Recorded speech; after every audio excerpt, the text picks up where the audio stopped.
ఆంధ్రప్రదేశ్ ప్రభుత్వంలో మాంసాభివృద్ధి సంస్థ ఇప్పుడు కొత్త నిర్ణయాలు తీసుకుంది. అదేంటంటే రాష్ట్రంలో ఉన్నటువంటి ప్రతి చికెన్ షాప్ కి మటన్ షాప్ కి లైసెన్స్ తీసుకోవాలి. వాళ్ళందరూ లైసెన్సులు తీసుకునే విక్రయించాలి మాంసం. అలాగే ఈ చికెన్ షాపులకి ఏ పౌల్ట్రీ నుంచి కోళ్లు వస్తున్నాయి, మటన్ షాప్ కి ఎక్కడి నుంచి మేకలు వస్తున్నాయి, ముఖ్యంగా కోళ్లు స్టెరాయిడ్ వాడినటువంటి కోళ్ళ లేకపోతే మామూలు కోళ్ళ అనేది కూడా చూస్తారు. స్టెరాయిడ్ వాడినటువంటి కోళ్లే మనం తినాలి, లేదనుకుంటే ఇప్పటికే ఆరోగ్యం చాలా వరకు దెబ్బతింటుంది ఈ మాంసం వల్ల. చిన్నపిల్లలు కూడా చాలా తొందరగా మెచ్యూర్ అయిపోతున్నారు. ఇందులో ఎటువంటిది లేదు, అందులో అయితే అది మాత్రం వాస్తవమే. అయితే ఇప్పుడు వీటితో పాటు కేరళకి థాయిలాండ్ కి ఎగుమతి అవుతున్నటువంటి గోమాంసాన్ని కూడా నిషేధించడానికి అయితే వీళ్ళు తీర్మానం చేశారు. మరి అది ఎంతవరకు సక్సెస్ అవుతుందో చూడాలి.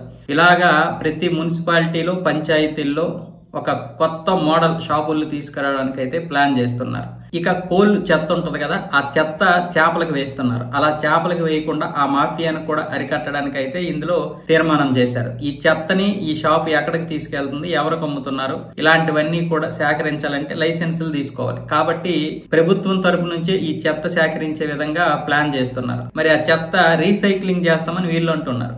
ఇక్కడ కూడా మాఫియాను అరికట్టడానికి కుదరదు. ఇప్పుడు ఈ ప్రభుత్వం తీసుకున్నటువంటి చెత్త మళ్ళీ ఈ చేపల వాళ్ళే కొనుక్కుంటారు, వీళ్ళు బ్లాక్ లో అమ్ముకుంటారు. తద్వారా మళ్ళీ వీళ్ళు డబ్బులు అయితే సంపాదించే అవకాశాలు అయితే ఉంటాయి. ఈ స్టెరాయిడ్ వాడినటువంటి ఈ కోళ్ళ యొక్క చెత్తని చేపలకు వేయడం, చేపలు అవి తినడం, తొందరగా పెరిగిపోవడం, మళ్ళీ ఆ చేపలు మనం తినడం వల్ల అనారోగ్యమే తప్ప ఆరోగ్య ఆంధ్రప్రదేశ్ అయితే లేదన్న విధంగా ఇప్పుడు వీళ్ళందరూ తీర్మానం చేశారు. వాస్తవానికి ఇవన్నీ మంచివే, కానీ అమలు చేయడం ఎంతవరకు, వీటిని అమలు చేసిన తర్వాత ఆచరించేది ఎంతవరకు, ఇంప్లిమెంటేషన్ చాలా ఇంపార్టెంట్. ఈ ఇంప్లిమెంటేషన్ తర్వాత మళ్ళీ దాన్ని మనం ఫాలో అవ్వాలి.